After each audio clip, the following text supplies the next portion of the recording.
함께 말씀 보도록 하겠습니다. 오늘 말씀은 시편 93편 1절부터 5절까지 말씀입니다. 구약성경 시편 93편 1절부터 5절까지 말씀을 우리 5절 말씀이니까요. 우리 한 목소리로 함께 읽도록 하겠습니다. 시작.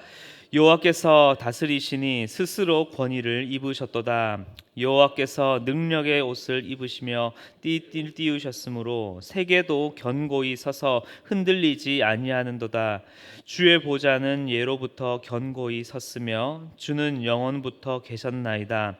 여호와여, 큰 물이 소리를 높였고 큰 물이 그 소리를 높였으니 큰 물이 그 물결을 높이나이다. 높이 계신 여호와의 능력은 많은 물소리와 바다의 큰 파도보다도 크니이다. 여호와여, 주의 증거들이 매우 확실하고 거룩함이 주의 집에 합당하니 여호와는 영원 무궁하시리이다. 아멘. 시 다들 아실 겁니다. 이 시는 우리 인간의 다양한 정서와 감정을 이 글로 표현하는 매우 아름다운 문학의 한 장르입니다. 그래서 시에서는 인간의 이 섬세하고도 또 예민한 이 인간의 어떠한 감정을 드러내고 표현하기 위해서 때로는 이 문법적 질서에 조금 어긋나더라도 그것을 벗어나서 시인의 그 자유와 그 표현대로 글을 통해서 표현하는 이것을 시적 허용, 시적 자유라고 말합니다. 예를 들자면 김동환 시인의 산 너머 남촌에는 라는 이 시에 이러한 글이 있습니다. 꽃피는 4월이면 진달래 향기, 밀 익은 5월이면 보리 내음새. 올바른 맞춤법이라면 냄새가 맞죠. 그런데 이 작가는 의도적으로 내음새라고 사용하면서 이 시어가 전해주는 또 이 글이 전해주는 그 느낌을 더 잘 표현하고 또 그 냄새의 진함을 더 표현하기 위해서 이러한 시적 호용을 표현한 것입니다. 이처럼 우리 인간이 가진 어휘나 맞춤법으로 다 표현하지 못하는 어떠한 한 인간의 이 감정 그리고 마음, 이 느낌을 어떠한 이 딱딱한 글이나 문법적인 이 틀 안에서는 참 표현하기 힘들 때도 또 그렇게 어렵기도 합니다. 그래서 때론 조금은 이 어떠한 기준과 틀에 맞지 않더라도 논리적으로 조금 어긋나더라도 시적 허용으로 자신이 가지고 있는 이 마음 또한 이러한 것을 마음껏 터뜨려 보는 것도 또 그렇게 한번 고백해 보는 것도 참 아름답지 않을까 생각해 봅니다. 오늘 이 시편의 저자도 그러합니다. 5절의 이 짧은 시편이지만 저자는 이 5구절 안에서 자신이 느끼고 바라보는 이 하나님의 위엄과 능력 그리고 그 통치하심을 마음껏 표현하고 있습니다. 그래서 오늘 시편을 읽으시며 묵상하실 때에는 이 말씀을 막 분석하고 연구하고 딱딱하게 접근하기보다는 조금 더 이 말씀으로 다가오는 하나님의 위엄과 그 통치하심과 그 능력을 한번 마음껏 상상해보고 또 마음껏 표현해보는 것도 참 좋을 것 같습니다. 예를 들자면 1절 말씀을 보게 되면 스스로 권위를 입는다라는 표현이 있습니다. 논리적으로 말이 되지 않죠. 어떻게 스스로 권위를 또 입습니까? 그런데 시편, 시잖아요. 시적 허용. 네, 그래서 이 시를 통해서 위대하신 하나님을 우리 성도님들께서 한번 내 마음껏 한번 떠올려보고 상상도 해보고 또 오늘 나에게 말씀하시는 하나님을 한번 더 깊이 묵상해보는 오늘 이 새벽의 말씀의 시간이 되었으면 좋겠습니다. 가장 먼저 1절부터 2절에서는 굳건한 왕의 모습으로 계시는 영원한 하나님의 모습을 표현하고 있습니다. 왕과 신하들 사이에 그리고 왕과 백성들 사이에 가장 눈에 띄는 구분점이 있다면 바로 이 옷일 것입니다. 우리나라에도 왕의 이 골룡포는 일반 옷과 일반 백성들의 옷과는 다르게 왕을 상징하는 이 문양인 용문양이죠. 용문양인 오조룡보가 이 금색 실로 수놓아져 있습니다. 또 왕은 이 옥대라고 불리는 허리띠를 착용하게 되는데 여기에는 비단과 그리고 옥장식으로 이 겹겹이 꾸며져 있어서 일반 백성이나 관리들이 입는 것과는 완전 차원이 다르다고 합니다.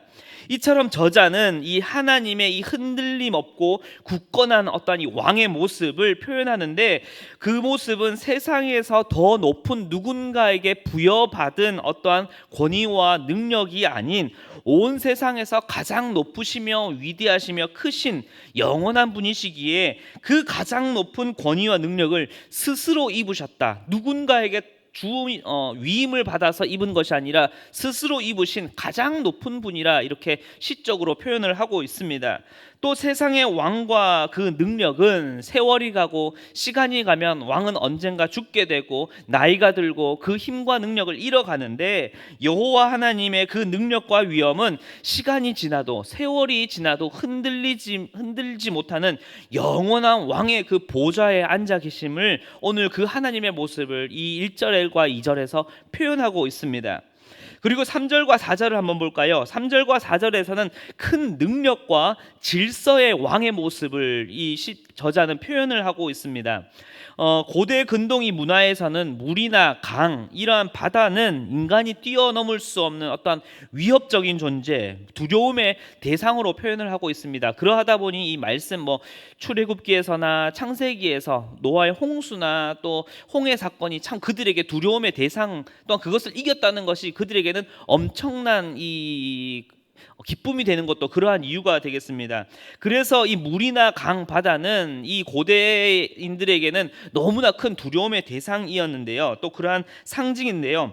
그래서 저자는 이 3절과 4절을 보게 되면은 큰 물, 큰 소리, 또 높였다라는 것을 계속해서 반복하고 또 반복하면서 이 세상에서의 이러한 두려움이 얼마나 큰지, 얼마나 두려움이 큰지를 강조하고 있습니다. 특별히 한 주석가에 따르면은 이 말씀 구절에 대한 해석은, 이러한 물결과 파도의 모습은 이스라엘의 이 대혼돈의 어떠한 어지러웠던 그들의 역사적 상황을 시적으로 이렇게 표현하고 있는 것이라 해석을 하기도 합니다.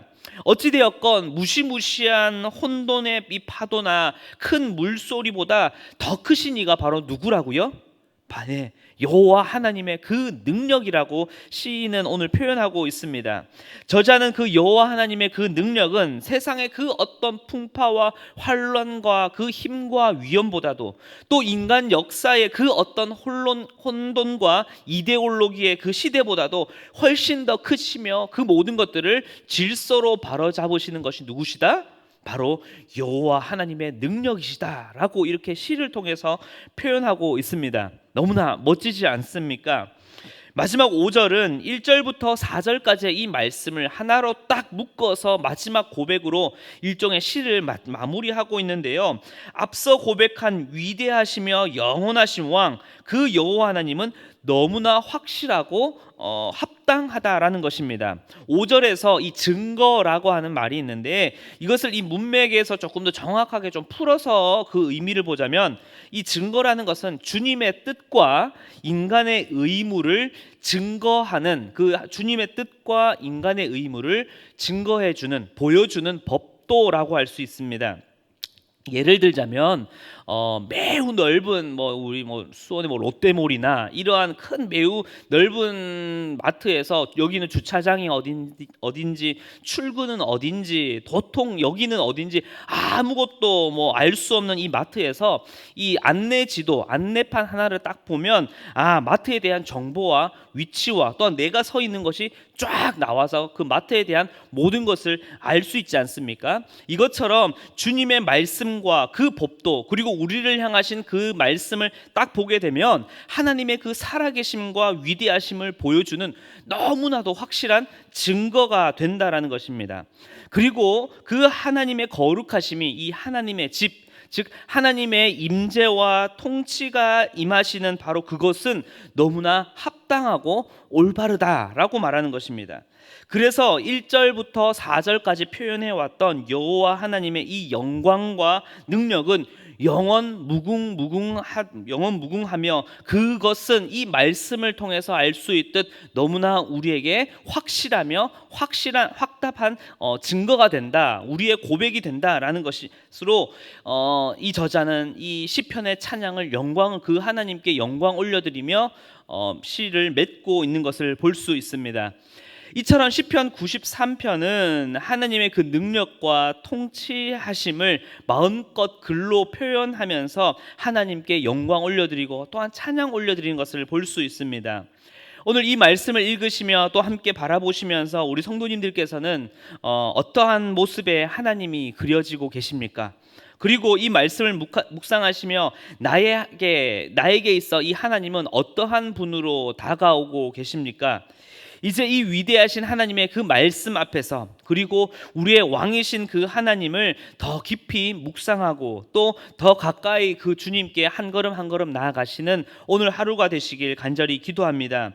그리고 한 가지 더 나아가는 것은 오늘 읽은 이 말씀에서만, 이 말씀의 묵상에서만 하나님을 향한 이 고백으로 끝마치는 것, 그 묵상으로 끝마치는 것이 아니라 시편 이 93편 저자가 자신의 삶에서 경험한 하나님, 그리고 자신이 느낀 그 하나님을 자신의 어휘, 또 자신의 문장, 그리고 이 글과 또 시적 허용이 되었던 어떠한 방법으로도 이렇게 하나님을 마음껏 표현하고 고백하였던 것처럼 우리 성도님들도 한번 오늘 하루 살아가시면서 내가 오늘 하루 경험한 하나님, 또 내가 오늘 하루 고백드리고 싶은 그 하나님을 한번 마음껏 한번 표현해 보았으면 좋겠습니다. 시적 허용이기에 마음껏 가능합니다. 상상은 자유니까요. 그래서 글을 쓰시든 아니면 찬양을 통해서 영광 올려드리든 아니면 기도를 통해서 그 주님께 간구를 하든 때로는 춤으로도 좋을 것 같습니다. 어떠한 방법으로든 마음껏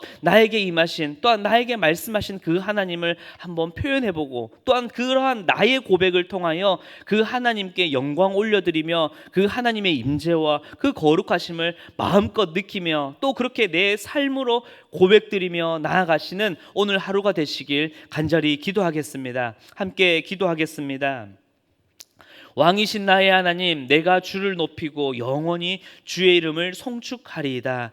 주님, 왕이신 나의 하나님, 그 하나님이 나의 아버지가 되심에 감사를 드립니다. 주님, 오늘 이 시편 93편의 말씀을 통하여 이 저자가 느끼고 바라보는 그 하나님을 함께 느끼게 하신 주님, 참으로 감사를 드립니다. 주님, 이제는 우리가 이 시편 93편에서의 묵상으로만 끝나는 나의 고백이 아니라 정말로 이 시편은 저자의 이 위대하고 아름다운 이 고백처럼 주님, 오늘 하루 가운데에 나에게 말씀하시며 역사하시며 또한 나에게 기름 부으시는 그 하나님을 나의 어휘와 나의 문장과 나의 글과 때로는 나의 찬양과 나의 목소리와 나의 온 몸과 삶으로 그 주님을 고백하며 또 그렇게 영광 올려드리는 우리의 삶이 되게 하여 주시옵소서. 주님을 또한 찬양합니다. 영광 올려드립니다. 그렇게 고백으로 나아가는 우리의 삶을 기쁘게 받아주셔서 정말로 에녹과 같이 주님과 동행하며 살아가는, 그렇게 한 걸음 한 걸음 믿음의 발걸음으로